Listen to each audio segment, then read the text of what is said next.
চলে এসেছি আজকে নতুন আরেকটি কাজ নিয়ে। বাড়ির ঠাকুরঘর সাজানোর উদ্দেশ্যে এটি করা হচ্ছিল। এটা একটা নতুনত্ব করার চেষ্টা মাত্র।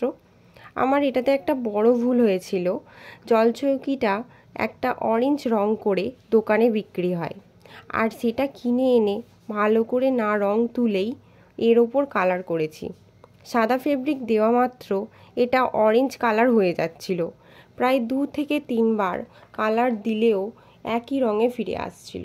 তাই তোমরা যদি এরকম কোনো করো জলচৌকি, তো সেটা ভালো করে ধুয়ে নিয়ে তারপরে কালার করিও। আলপনা স্ট্রোক একটু ধৈর্য ধরেই দিতে হয়, তো আমি ইচ্ছে মতো করেছি। আর যে তুলিটা ইউজ করেছি ওটা 000। নেক্সট মান্থ থেকে আমার আলপনার ক্লাস স্টার্ট হচ্ছে। যারা করতে চাও আমায় ইনবক্স করো, আমি ডিটেলস জানিয়ে দেব। ভিডিওটি ভালো লাগলে শেয়ার করো। নতুন দিনের জন্য নতুন কাজ করার চেষ্টা করব। ভালো থেকো, সুস্থ থেকো।